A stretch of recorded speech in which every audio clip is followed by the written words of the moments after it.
स्वागत करता हूं। आज हम भारतीय संविधान के भाग 4 क में वर्णित 51 क अनुच्छेद, एक ही अनुच्छेद का वर्णन किया गया है 51 क, इसके बारे में बात करेंगे। इसमें मौलिक कर्तव्यों के बारे में बताया गया है कि किसी व्यक्ति के मौलिक कर्तव्य का क्या क्या हो सकते हैं। जिस प्रकार सभी व्यक्तियों को मौलिक अधिकार प्रदान किया गया है, उसी प्रकार मौलिक कर्तव्यों की भी व्यवस्था की गई है हमारे भारतीय संविधान में। आज हम इसी पर चर्चा करेंगे। ये भाग 4 है संविधान का, 4 क, भाग 4 क में मौलिक कर्तव्यों की बात की गई है, जिसमें केवल एक अनुच्छेद आता है 51 का।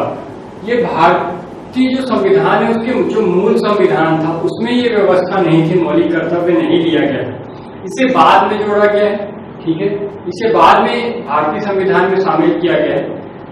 हम इस पर चर्चा करने से पहले बात करते हैं कि जैसे विश्व के भी जितने भी लोकतंत्रात्मक देश हैं, जितने भी देश हैं लोकतंत्रात्मक, जिन्होंने लोकतंत्रात्मक व्यवस्था को अपनाया है, उनके पास भी मौलिक कर्तव्य की व्यवस्था नहीं है। उन्होंने मौलिक अधिकार तो दिए हैं लेकिन मौलिक कर्तव्य नहीं दिए हैं। ऐसे बहुत से एग्जाम्पल है, जैसे अमेरिका, ब्रिटेन, फ्रांस, ये सारे जो देश हैं उन्होंने मौलिक अधिकार की तो व्यवस्था की है लेकिन मौलिक कर्तव्य अपने संविधान में शामिल नहीं किए हैं वो लोग।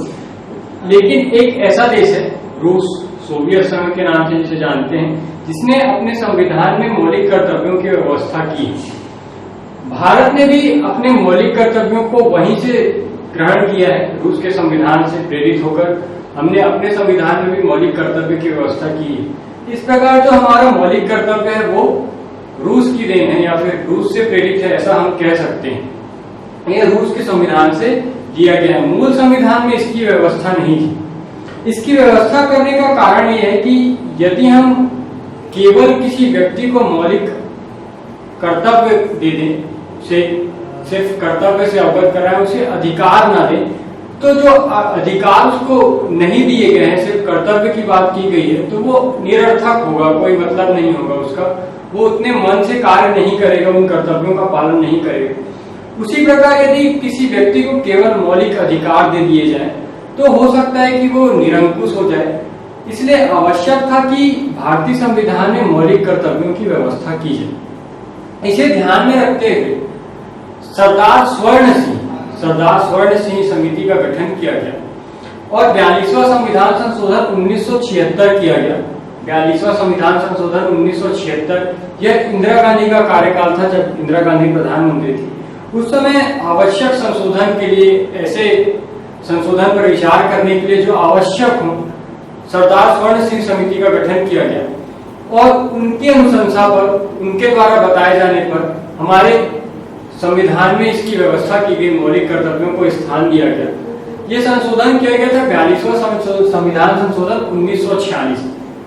इस संशोधन के द्वारा हमने अपने संविधान में 10 मौलिक कर्तव्यों की व्यवस्था की, 10 मौलिक कर्तव्य जोड़े। लेकिन बाद में 86वां संविधान संशोधन 2002 करके हमने 11वां मौलिक अधिकार जोड़ा जो कि शिक्षा से संबंधित था। 86वां संविधान संशोधन 2002 में हमने 21 क में शिक्षा का अधिकार प्रदान किया बच्चों को, जो कि 6 से 14 वर्ष के उम्र तक के जितने भी बच्चे थे उन्हें प्राथमिक शिक्षा प्रदान करने का मौलिक अधिकार प्रदान कर दिया गया था। इसी को ध्यान में रखते हुए मौलिक कर्तव्यों में भी एक नया कर्तव्य जोड़ा गया, 11वां कर्तव्य, जिसमें ऐसे सभी पेरेंट्स, ऐसे सभी अभिभावक जो बच्चों को, जिनके बच्चे 6 से 14 वर्ष के उम्र के बीच के हैं, उनके लिए व्यवस्था की गई कि वो उनको अनिवार्य रूप से शिक्षा का प्रबंध करवाएं, चाहे वो अभिभावक उनके माता पिता हों या फिर उनके संरक्षक हों। इन सभी के लिए व्यवस्था की गई कि वो अनिवार्य रूप से जो बच्चे हैं उन्हें शिक्षा के लिए प्रेरित करें, उन्हें स्कूल जाने के लिए प्रेरित करें। इस प्रकार 86वां संविधान संशोधन 2002 द्वारा नया कर्तव्य जोड़ा गया और इस प्रकार कुल कर्तव्यों की संख्या हो गई 11। जो मूल कर्तव्य थे वो 10 थे, 11वां बाद में जोड़ा गया है। मूल संविधान में ये कर्तव्य शामिल नहीं थे, इन्हें बाद में जोड़ा गया है। तो ये इसकी जो पृष्ठभूमि थी, हम इसकी बात कर ली। अब देखते हैं कि मौलिक कर्तव्य हैं क्या, इनमें क्या क्या कर्तव्य वर्णित हैं। हमें, हमारे जो भारत के नागरिक हैं, हम हैं, हमारे लिए किन कर्तव्यों का वर्णन संविधान में किया गया है, हम इसकी बात करते हैं और देखते हैं कि पहला कर्तव्य क्या है। पहला कर्तव्य कहता है इस संविधान का पालन करे। भारत का प्रत्येक नागरिक, हर नागरिक के लिए यह व्यवस्था की गई है कि भारत का प्रत्येक नागरिक संविधान का पालन करे, जो भारतीय संविधान है उसका पालन करे, और उसमें जितनी भी संस्थाएं हैं, आदर्श हैं, जितने भी संवैधानिक आदर्श हैं, संस्थाएं हैं, राष्ट्रगान, राष्ट्रध्वज, इन सबका सम्मान करें, इनका आदर करें। यह है पहला कर्तव्य। पहला कर्तव्य, ये जितने भी कर्तव्य भारत के सभी नागरिकों पर लागू होते हैं, और कहा गया है कि भारत का समस्त नागरिक संविधान का पालन करे, संविधान में वर्णित जितने भी आदर्श हैं, संस्थाएं हैं, राष्ट्रध्वज, राष्ट्रगान है, इन सब का आदर करे, ऐसा कहा गया है पहले कर्तव्य में। ये आपका पहला कर्तव्य था। इसके बाद दूसरे कर्तव्य में बताया गया है कि जो स्वतंत्रता के लिए राष्ट्रीय आंदोलन हुए थे, जो राष्ट्रीय आंदोलन लड़े गए थे, जो राष्ट्रीय आंदोलन किए गए थे स्वतंत्रता प्राप्ति के लिए, इससे इन आंदोलनों से प्रेरित होकर जो इन आंदोलनों के दौरान जो उच्च आदर्श बने थे, जैसे कि कोई हो सकता है कोई व्यक्ति हो, कोई स्थान हो, कोई स्मारक हो, इस प्रकार जो भी उच्च आदर्श हैं उन्हें हृदय में संजोए रखें, उनका आदर करें और साथ में उनका पालन भी करें। ठीक है, उनका पालन करें, उन आदर्शों का, उन व्यक्तित्वों का पालन करें। ये कहा गया है दूसरे कर्तव्य में। स्वतंत्रता के लिए जो राष्ट्रीय आंदोलन से प्रेरित जो उच्च आदर्श हैं, जिनमें उच्च आदर्श की भावना प्रेरित है राष्ट्रीय आंदोलन की, उन आदर्शों को अपने हृदय में संजोए रखें और उनका पालन भी करें। यह कहा गया है दूसरे मौलिक कर्तव्य में। देखते हैं तीसरा मौलिक कर्तव्य का क्या कहता है। तीसरा मौलिक कर्तव्य कहता है कि भारत के समस्त जो नागरिक होंगे उन्हें भारत की संप्रभुता, संप्रभुता मैंने आपको पहले के वीडियो में बताया कि क्या होता है। जब किसी देश पर किसी बाह्य शक्ति का आधिपत्य नहीं होता है, वो अपने निर्णय विचार के लिए स्वतंत्र होती है, तो उसे संप्रभु कहते हैं। तो यहाँ पर कहा गया कि समस्त नागरिक भारत की संप्रभुता, एकता और अखंडता की रक्षा करेंगे। जो भारत की एकता, अखंडता है, संप्रभुता है, इसकी रक्षा करेंगे और उसे अक्षुण्ण बनाए रखेंगे। अक्षुण्ण का मतलब होता है उसे निरंतर बनाए रखेंगे, जो आज है उसे भविष्य में भी वैसा ही रहने देंगे, अक्षुण्ण रखेंगे।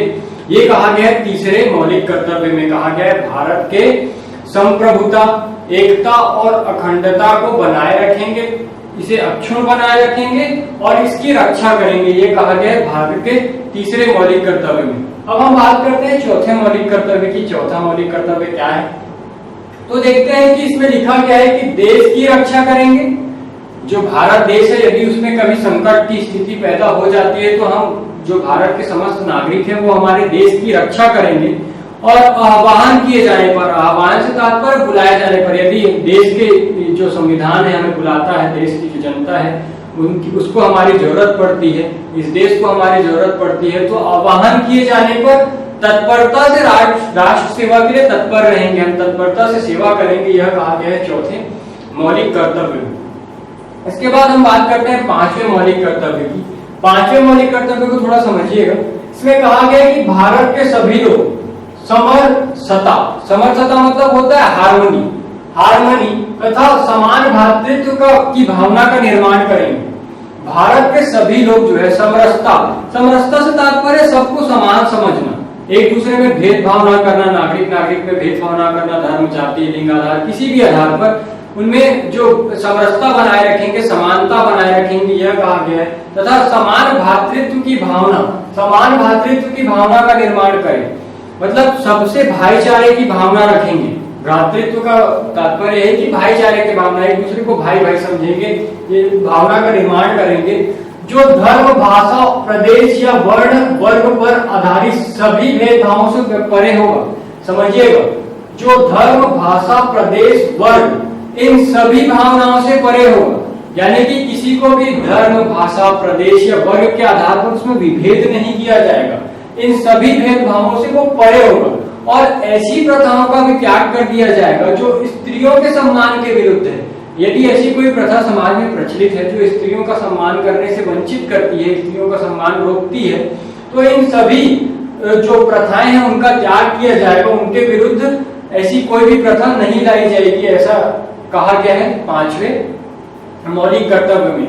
इसके बाद देखिए कि जो छठवां मौलिक कर्तव्य है वो हमारी संस्कृति के, जो हमारी भारतीय गौरवशाली संस्कृति है, हमारी संस्कृति की जो गौरवमयी परंपरा है उसके महत्व को समझने की बात करते हैं कि सभी भारतीयों का कर्तव्य होगा, जितने भी भारतीय नागरिक हैं उनका कर्तव्य होगा कि वो हमारी संस्कृति की गौरवशाली जो परंपरा है उसका महत्व समझे और उसका परिरक्षण करें, उसकी रक्षा करें। परिरक्षण से तात्पर्य रक्षा, दूसरों से भी उसकी रक्षा करें, कोई बाह्य शक्ति उसको हस्तक्षेप ना करे, उसे तोड़ ना सके।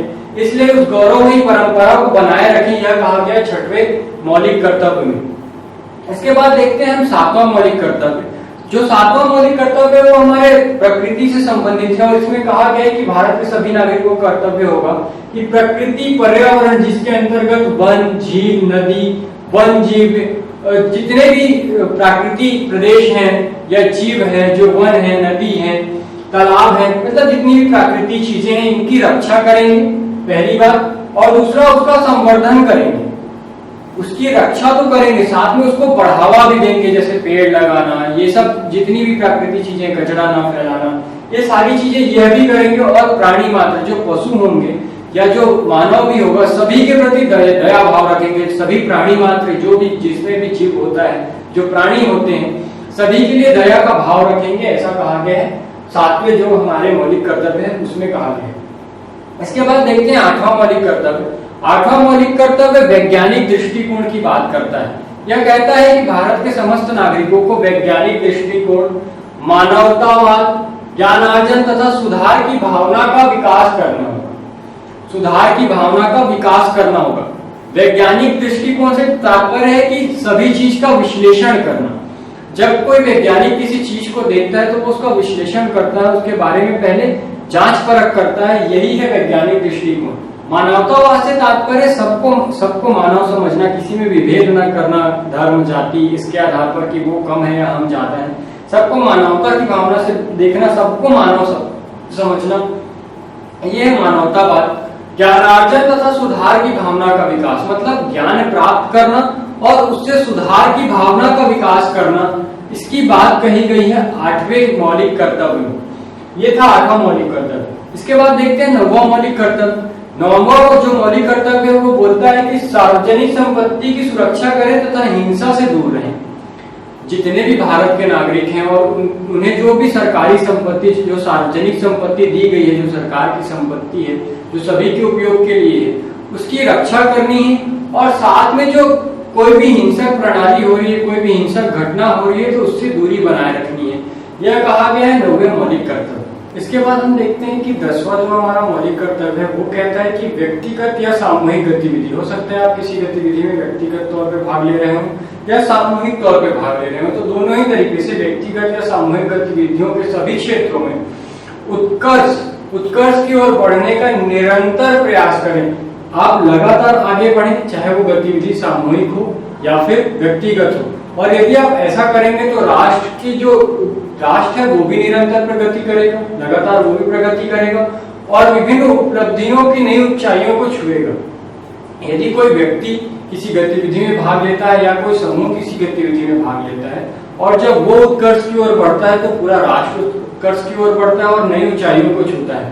तो यही कहा गया 10वें जो हमारे मौलिक कर्तव्य है उसमें कि व्यक्तिगत और सामूहिक गतिविधि के समस्त क्षेत्रों में, सभी क्षेत्रों में उत्कर्ष की ओर बढ़ने का प्रयास करें, निरंतर बढ़ने का प्रयास करें, जिससे राष्ट्र जो है निरंतर प्रगति कर सके और उपलब्धि की नई ऊंचाइयों को छू सके। यह कहा गया 10वें मौलिक कर्तव्य में। जो 11वां मौलिक कर्तव्य मैंने आपको पहले ही बताया, वो अभिभावकों को यह कर्तव्य याद दिलाता है कि वो जितने भी 6 से 14 वर्ष के उम्र के बच्चे हैं उन्हें प्राथमिक शिक्षा प्रदान करें। यह सभी अभिभावकों का कर्तव्य है कि कम से कम जो 6 से 14 वर्ष तक के उम्र के बच्चे हैं उन्हें प्राथमिक शिक्षा अनिवार्य रूप से प्रदान कराने की व्यवस्था करें। ऐसा अभिभावकों के लिए ये कर्तव्य दिया गया है। इस प्रकार ये जो 11 कर्तव्य थे वो हमारे मौलिक कर्तव्य के अंतर्गत आते हैं। इसमें एक और बात समझने वाली है कि इन मौलिक कर्तव्यों का पालन नहीं करने पर किसी प्रकार की दंड संहिता का प्रावधान नहीं है। संविधान में इसका किसी भी प्रकार की दंड संहिता का प्रावधान नहीं और इसे बाध्य योग भी नहीं बनाया गया। यदि मान लीजिए कोई व्यक्ति है जो मौलिक कर्तव्यों का पालन नहीं कर रहा है तो उसके ऊपर कोई बात दायर नहीं किया जा सकता, जैसे कि मौलिक अधिकार के लिए होता है। यदि मौलिक अधिकार का हनन होता है आपके मौलिक अधिकारों का, किसी नागरिक के मौलिक अधिकारों का, तो उस दशा में आप न्यायालय जा सकते हैं कि मेरे मौलिक अधिकारों का हनन हो रहा है। लेकिन यदि इसकी बात की जाए मौलिक कर्तव्यों की, यदि कोई व्यक्ति मौलिक कर्तव्य का पालन नहीं करता है तो सरकार उसे इस आधार पर दंडित नहीं कर सकती कि उसने मौलिक अधिकार का पालन नहीं किया। ये मौलिक अधिकार जो है, जो मौलिक कर्तव्य हैं, वो देखने में समझ लीजिए कि नीति निर्देशक तत्व के जैसे हैं।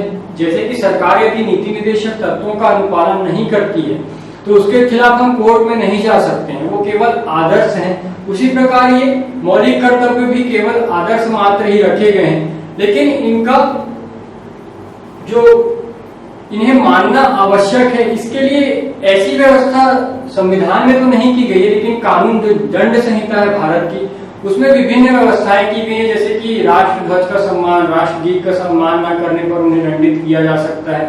सार्वजनिक संपत्ति पर को यदि कोई नुकसान पहुंचाता है तो उन्हें दंडित किया जा सकता है। कोई हिंसक गतिविधियों में संलिप्त होता है तो दंड संहिता के अनुसार उसे दंडित किया जा सकता है। इस प्रकार से जो मौलिक कर्तव्य है उन्हें अप्लाई करने के लिए, उन्हें लोगों तक पहुंचाने के लिए ऐसी बहुत सी व्यवस्थाएं की गई हैं। जो ये मौलिक कर्तव्य है लेकिन वो वाद योग्य नहीं है, उनके खिलाफ न्यायालय नहीं जाया जा सकता है, ये समझने वाली बात है।